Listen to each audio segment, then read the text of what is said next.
Fight Night on DAZN, brought to you by that prize guy.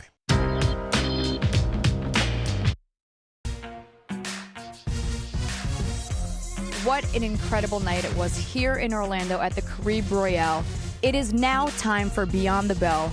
Gentlemen ringside, I'm giving you the floor. Well, thank you, Emily. We appreciate that. Todd Grisham, Chris Algieri, and Chris Mannix. 2 Chris's. Who'd have thought that? The main event, Lenier Pero, not too much problems with Thompson. And I asked Chris Algieri this earlier. You know how these rankings are, especially the WBA. He's the number 2 ranked guy in the world right now, Chris. In your opinion, is he at that elite level? Should he be vying for a world title shot sooner than later? No, and I don't believe that he will. Look, he got the job done against Jordan Thompson, but I wasn't blown away with the performance of Lenier Pero. I thought he missed some opportunities to do some more damage to Thompson coming up in weight. Thompson leaves that chin up. He hurt him in the second half of the fight, didn't follow up with the kind of knockout shot that you'd expect from a fighter of that level. So I would not put him on that world championship level yet. I think he's probably 1 or 2 more fights away and looking good in those fights from being considered a true championship contender. But you saw he called Big Baby Miller into the ring, Chris Algieri. If that fight happens, can this guy beat Jarrell Miller? Listen, he showed a tremendous amount of skill. He's obviously world class. The power probably isn't there the way that people might have expected. Big Baby Miller, though, would be a great test. Big Baby Miller is one of those guys, he is world class. He's big for the weight. He throws a lot of punches. He's been at the world class elite level.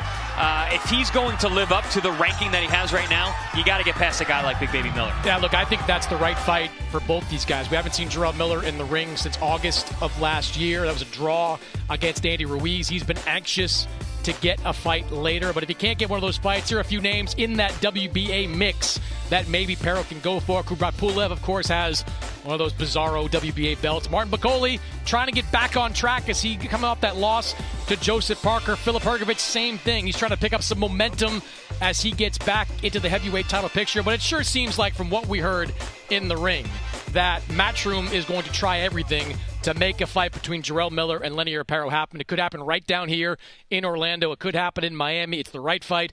And, Chris, it really all depends on what version of Jarrell Miller comes in. If he comes in at the right weight and he comes in condition and he's throwing that bunch of punches, he's going to beat Lenier Pero. If he doesn't, it's anybody's ball game. Yeah, the real question is always because of how inactive he is. He hasn't fought in a couple of years now at this point, and even then when he does fight, they're years apart.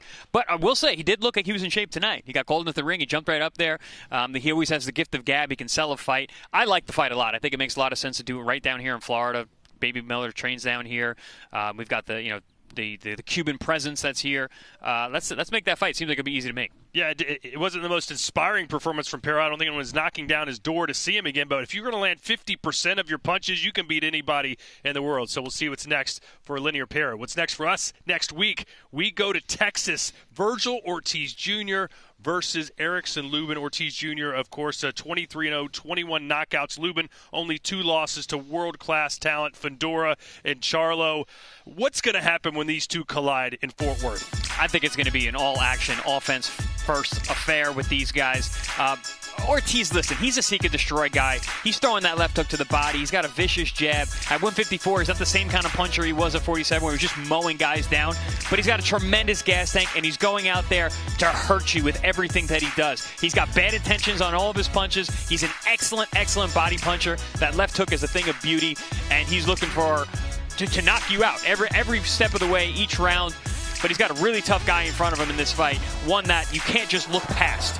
Yeah, Virgil Ortiz coming into his own in the junior middleweight division, as we saw in his last fight against Israel Madrimov. A terrific win for Ortiz. But Erickson Lubin, this is his division. He's been here for a long time. And a long time ago, maybe not that long ago, Erickson Lubin was Virgil Ortiz, a hot teenage prospect signed by the big name. In the case of Ortiz, it was Oscar De La Hoya. In the case of Lubin, it was Mike Tyson. He was a ballyhooed signing back in the day. Look, he's got the 2 losses on his resume. But that's because he fights guys. Like, he doesn't duck fights. He has a loss to Jermell Charlo. We got caught in the first round. That happens. He has a loss to Sebastian Fundora, but he put some licks on Fundora in that fight. He put some licks on Fundora in that fight before he ultimately got stopped as well. I think the question I have, has that Fundora fight the Charlo loss that take a piece out of Erickson Lubin, who's picked up some speed, won a few fights in a row, but has he lost half a step? If he has, that's something Virgil Ortiz can pounce on. You know, it's interesting. We've seen when fighters have another fight already scheduled, it's like the boogeyman situation where fighters lose.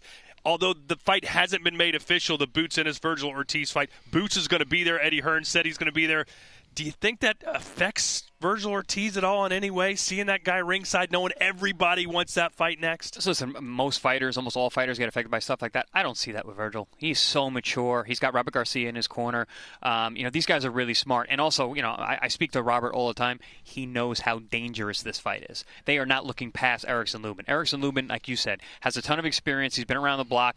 Listen, he's only 30 years old, which for his amount of fights that we've been watching him do for the last 10 years, you'd expect him to be a lot older. But no, they're very aware this is a very tough fight. There's no way they're looking past Lubin. You agree with that? I do. Look, it is naturally challenging, especially when you have Eddie, there during fight week doing all these interviews and talking about making this fight happen. Boots Ennis watched from ringside, but Virgil Ortiz is not new to this. He's been around for a long time, and I think he's going to be firmly locked in on Erickson Lubin. And here's what we saw Boots Ennis do a first-round destruction of Lima in Philadelphia. And not to look ahead, but that's what we do, Chris. If Boots Virgil is the fight that's next at the beginning of 2026, who do you give the edge to right now? It's a really hard fight to analyze. When I look at both of these guys and their styles, which are so different, I actually look at each guy and listen, the style that beats Virgil Ortiz is a guy like Boots Ennis. And then I look at Boots Ennis and I go, the style that beats a guy like Boots Ennis is Virgil Ortiz. You've got the fundamental two-handed destroyer with a good jab and a great left hook to the body. Then you have this super athletic, side-switching power puncher with both hands. Stylistically, it's just such a dream matchup, and I cannot wait to see it if we do ever get it. I don't even care how it goes. I just want to see it happen. And if I'm putting my DAZN fake executive hat on, I would treat executives at Golden Boy and Matchroom like children not getting their allowance. You get no more money for fights until you book Virgil against Boots. That is one of the top 3 biggest U.S. fights you could possibly make. I think that's a fair assessment. Now is the time. No more waiting. Time for that fight to happen. You're going to make a great dad someday. I will. You are grounded. Quickly before you go, you've been in the ring with Conor Ben. The rematch happens the week after the Virgil Ortiz fight. The first fight was just magical in so many ways. What do you think happens in the rematch? If Ben goes out there and fights the same kind of fight where he doesn't use his head, it's going to look exactly like the first fight. It'll be fun, but I think that Eubank, with his size, his reach advantage, his experience, the jab, he's going to be able to take control pretty early and keep that control. But if Ben is able to get behind that jab, which we saw early in that fight and had some success, combined with that explosive punching power that he has, this could be a different result. It could be a different fight. The fact that this fight, you made a great point, that the fact that it got pushed back a couple months actually favors Chris Eubank. You think, the older guy's going to get older, no? Yeah, but the older guy gets to rest a little bit from that last fight, which was very, very taxing. Again, it's at the same weight, which is always going to be an issue, but I do expect it to be another fantastic fight. Yeah, I think in addition to that, I think Bomac being back part of Team Eubank is big. Bomac was his trainer with a rematch against Liam Smith. They split over money. Now they're back together. I think Bomac's going to have a positive influence there. And I also wonder, the rehydration stuff, Chris Eubank Jr. is the king of not giving a damn about contracts. He's going to do what he's going to do, and I'm curious to see how it plays out with the rehydration. Is he beholden to that once again, or did he say, screw it, I'm going to weigh what I'm going to weigh? All right, that's November 15th, Tottenham Hotspur Stadium live here on DAZN. But next week, Lubin versus Ortiz. Emily, it's a great time to be a fight fan. Indeed it is. Friday, we have Kamil Bala headlining an exciting fight night, taking on fellow countryman Sergey Vorobyev in Melbourne, Australia. Saturday, undefeated prospects, former champions, and ranked contenders collide for GBM The Heist, a one-night, 8-man tournament airing live and exclusively on DAZN. And also on Saturday, WBC interim super welterweight champion Virgil Ortiz Jr. returns for the first time since February, taking on the IBF's #1 ranked super welterweight contender Erickson Lubin. Thanks, everyone. I hope you enjoyed our presentation of tonight's fights. For Todd Grisham, Chris Algieri, and Chris Mannix, I'm Emily Austin. Good night, thanks for watching, and I'll see you next week in Texas. Yeehaw! For the next 30 days, everyone in the country is trying to murder me. And that's crazy, right? Don't you get it? This game is rigged.